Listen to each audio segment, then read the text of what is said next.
नमस्कार साथियों, जैसा मैंने आपसे वादा किया था कि आज मैं पितृदोष पर एक विस्तृत चर्चा करने के लिए आज आपके सामने उपस्थित हूं। चर्चा हम कह सकते हैं थोड़ी मिक्स होगी, परंतु मुख्य 3 विषय आएंगे। पहला कि ज्योतिष में हम पितृदोष को कैसे देखते हैं, अर्थात हम आपकी कुंडली में कैसे देखेंगे कि आपकी कुंडली में पितृदोष है या नहीं, नंबर 1। नंबर 2, एक लगभग छोटी सी चर्चा कि पितृदोष के कारण क्या होते हैं, पितृदोष के उपाय क्या हो सकते हैं। लॉन्ग टर्म होंगे, ये ध्यान रखिएगा, शॉर्ट टर्म कुछ नहीं होने वाला है यहाँ पे। और चौथी चीज, आजकल बहुत सारे हमारे यूट्यूब और इंस्टाग्राम पे जो रील वीर हैं वो नई नई बातें पैदा कर दे रहे हैं, उन पर भी एक छोटी सी चर्चा हो जाएगी। जैसे एक महिला है जिनका वीडियो भी मैंने देखा, या रादर मुझे दिखाया गया, जो महिला होकर उन्होंने पिंड बना लिए चावल के और ऐसे ही बैठ गई और उन्होंने कहा ये पिंड दान हो गया और कौए के डाल दीजिए। ऐसा नहीं होता। तो क्या होता है, इस पर एक छोटी सी चर्चा, थोड़ी सी लंबी हो सकती है आजकल के रील्स और शॉर्ट्स की दुनिया में, पर फिर भी बहुत लंबा नहीं खींचूंगा, कोशिश करूंगा। पहली चीज, पितृदोष हम कुंडली में कैसे देखते हैं। आप किसी भी कुंडली को देख सकते हैं और उस कुंडली में यदि आपको प्राइमरी कारक पितृदोष का या प्राइमरी सिंबल जो होता है वो होता है सूर्य। तो यानी यदि किसी भी कुंडली में सूर्य पीड़ित है, मुख्य रूप से राहु के द्वारा, ग्रंथों में तो केतु के द्वारा भी बताया गया है, परंतु केतु द्वारा जुड़े हुए सूर्य कई बार सकारात्मक परिणाम दे देते हैं। हालांकि पीड़ित वो फिर भी माने जाएंगे, पितृदोष वो फिर भी माना जाएगा। या सूर्य नीच के हो जाएं, या सूर्य शनि के साथ हो जाएं, या सूर्य अष्टम या द्वादश भाव में पहुंच जाएं। इसमें कैच ये है कि अष्टम या द्वादश भाव में यदि सूर्य की खुद की राशि यानी सिंह राशि हो तब ये दोष नहीं लगता। इसके अलावा यदि कुंडली में गुरु पीड़ित हो, यानी गुरु नीच के हो जाएं, या गुरु अष्टम या द्वादश में हो जाएं, विशेष तौर पर यदि वहां पर वो पीड़ित हो, शत्रुग्रही हो, इन दोनों ही जगहों पे यानी द्वादश या अष्टम भाव में यदि गुरु उच्च के हो रहे हैं या स्वराशि के हो रहे हैं, तब इसे इतना ज्यादा पितृदोष नहीं माना जाता।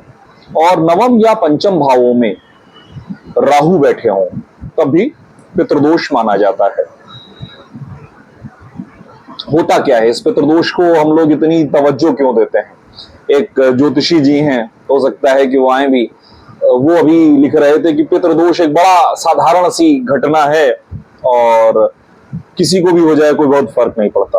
आप समझिए, पितृदोष हमारी कुंडली में होने वाले प्रत्येक सकारात्मक योग के प्रभाव को रोक देता है।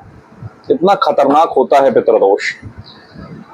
घरों में लड़ाइयां चलती रहती हैं, घर में शांति नहीं होती है, पुत्र संतान की प्राप्ति में समस्या होती है, और सच बताऊं तो संतान प्राप्ति में ही समस्या होती है।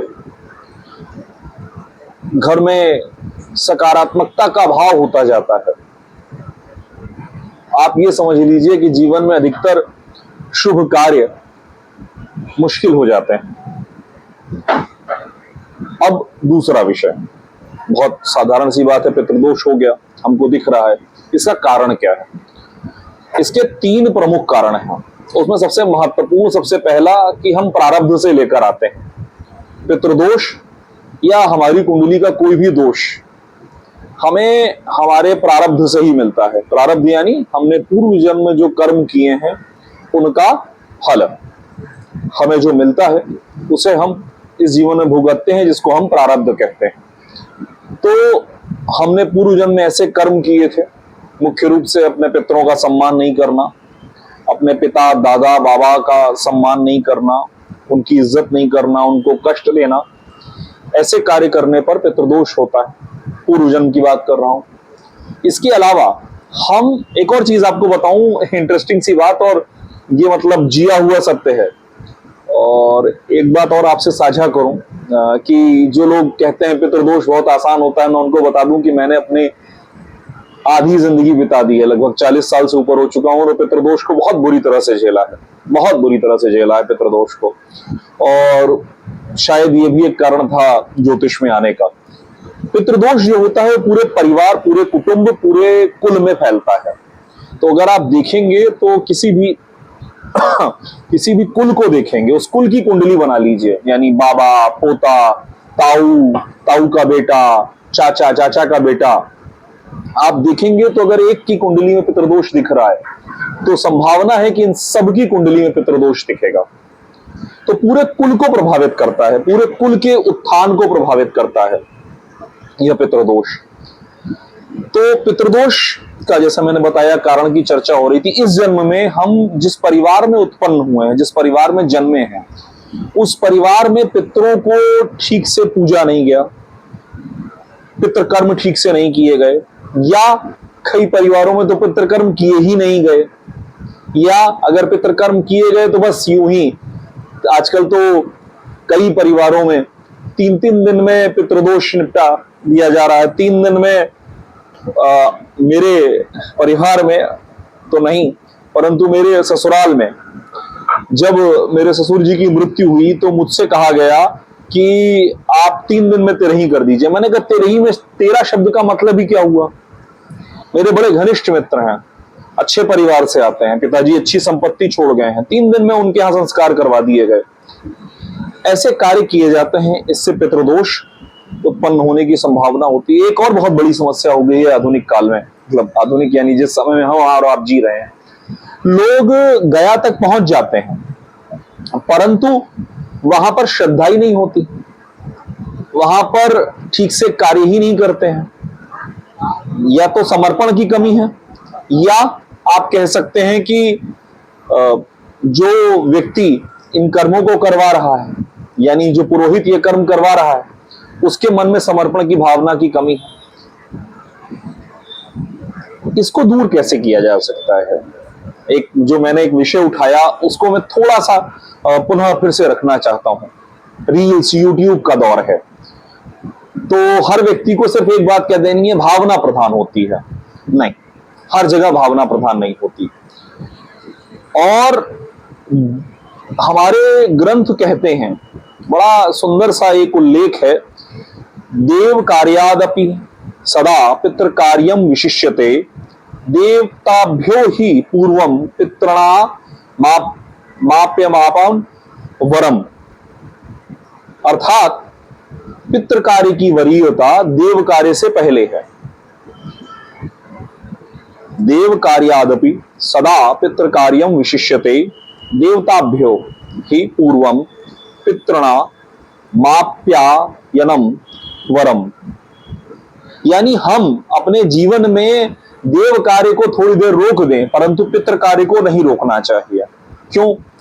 क्योंकि पितृ कार्य में नियमों की वरीयता है, पितृ कार्य में शास्त्रों की वरीयता है। एक और श्लोक, एक और महत्वपूर्ण सूत्र आप लोगों के साथ साझा करना चाहता हूं। पितरो वाक्यमिच्छन्ति भाव्य मिच्छन्ति देवता। यानी पितृ वाक्य, आपके कर्म, आपकी क्रिया, इससे प्रसन्न होते हैं। तो भाव तो होगा ही होगा, साथ में सही क्रिया होना, सही प्रक्रिया होना, सही वाक्य होना अति अति अति आवश्यक है। पितृकर्म में शास्त्र विरुद्ध नहीं जा सकते आप, सिर्फ कष्ट मिलेगा। कहने को आप कहेंगे कि मैंने इतनी बार त्रिपिंडी श्राद्ध कर दिया, मैंने यहां भोजन करवा दिया। एक और चीज, एक बड़ी मजेदार सी चीज आजकल मुझे सुनने को आई है, जो मैं कई बार खंडन कर चुका हूं, इस बार थोड़ा विस्तार से समय ले रहा हूं, कि हम अमावस्या के दिन दरिद्रों को भोजन करवा देंगे, हम अमावस्या के दिन गरीबों को भंडारा करवा देंगे, या हमारे जिस दिन पिताजी का श्राद्ध है, तिथि आती है, उस दिन हम गरीबों को भोजन करवा देंगे, कोढ़ियों को भोजन करवा देंगे। करवा दीजिए, अच्छी बात है, पर इससे आपके पितृदोष में कोई कमी नहीं आएगी, कोई लाभ नहीं मिलेगा। शास्त्र ऐसा कहते हैं। क्यों? क्योंकि इसके लिए विशिष्ट प्रक्रियाएं बनाई गई हैं। मैं प्रयास करूंगा कि एक एक करके उन प्रक्रियाओं पर चर्चा हो जाए। फिर कह रहा हूं कि मैं जो कुछ भी कह रहा हूं वो सब शास्त्र सम्मत है, इसमें कुछ भी ऐसा नहीं है जो यूं ही मैंने उठा लिया है और मैं आपको बस बताए जा रहा हूं। चलिए, पहली चीज, बड़े से छोटे की तरफ बढ़ता हूं, यानी सबसे ज्यादा क्या करें तो सबसे ज्यादा लाभ होगा। तो सबसे ज्यादा लाभ होगा कि आप गया में पितृ विसर्जन करें। आप अपने घर के छोटे बेटे हो सकते हैं, आप अपने घर के बड़े बेटे हो सकते हैं, आपके पिताजी माताजी जीवित हो सकते हैं, फिर भी आप गया जा सकते हैं, पितृ विसर्जन करने के लिए जा सकते हैं। परंपरा सिस्टम यह है कि आप अपने पितृपक्ष और अपने मातृपक्ष दोनों की पिछली 3 पीढ़ियों के जो घर हैं वहां जाएंगे, वहां पर अक्षत छिटकेंगे और उनको आमंत्रित करेंगे कि मैं गया जा रहा हूं, चलिए आप भी मेरे साथ चलिए। यह है गया विसर्जन की प्रक्रिया। वहां पर बहुत कुछ होता है, उसके लिए संभव हुआ तो एक और वीडियो बना लिया जाएगा, वो बड़ा विस्तार है, इसलिए उसको यहां नहीं जोड़ूंगा। उससे कम हम अपने घर में जहां पर भी जिस नगर में रहते हैं। अच्छा, एक और चीज, पितृ विसर्जन की प्रक्रिया का गरुड़ पुराण में जो उल्लेख है वहां सिर्फ 2 नगरों का उल्लेख आता है, या तो गया और या फिर केदारनाथ। तीसरे किसी नगर का कोई उल्लेख नहीं आता, ना प्रयाग जहां से मैं आता हूं, ना वाराणसी का पिशाच मोचन, ना, इन दोनों का उल्लेख नहीं है ग्रंथों में। और अभी मुझे हरियाणा में कोई बता रहा था कि कुरुक्षेत्र में, ऑनलाइन मेरे पास जो क्लाइंट आते हैं ज्योतिष के, उन्होंने से किसी एक ने बताया कि हरियाणा में कुरुक्षेत्र में लोग पितरों का विसर्जन कर दे रहे हैं। नहीं, ऐसा कोई सिस्टम नहीं है, ऐसा कहीं उल्लेख नहीं है, किसी ग्रंथ में उल्लेख नहीं है कि आप वहां कर सकते हैं। एक पितृ विसर्जन की प्रक्रिया आपने वहां कर ली, फाइन, इट इज अलाउड। पिंडदान हो सकता है, श्राद्ध हो सकता है, परंतु फाइनल पितृ विसर्जन या तो गया में होगा और या केदारनाथ में होगा, तीसरी कोई जगह शास्त्रों में नहीं आती। दूसरा, आप अपने घर में जिस भी नगर में रहते हैं, नदी के किनारे आप विस्तृत रूप से सिस्टमेटिक त्रिपिंडी श्राद्ध करवाइए। यह भी नहीं कर सकते, कोई बात नहीं। आप प्रत्येक मास में अमावस्या आती है, अमावस्या को ब्राह्मण भोजन करवाइए, पीपल या बरगद के पेड़ के नीचे दिया जलाइए। जब आप पितरों के निमित्त दिया जलाएंगे तो उसमें आप काला तिल जरूर डालेंगे, दिया जलाइए। इसके अलावा नित्य पीपल और बरगद की सेवा कीजिए। अपने घर में जब आप भोजन करते हैं तो भोजन के पहले, माने आप खुद खाने के पहले, कम से कम 3 डाइट या 3 रोटियां ही निकाल लीजिए, जो भी आपके पास है।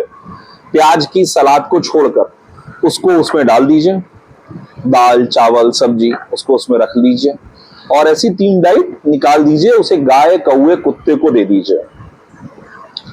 इसके अलावा आप नियमित रूप से जल चढ़ाइए, कम से कम 16 दिन, पितृपक्ष के 16 दिन, क्योंकि हम वहां पूर्णिमा से अमावस्या को जोड़ते हैं, इसलिए 16 दिन। तो 16 दिन नित्य जल दीजिए दक्षिण दिशा की तरफ।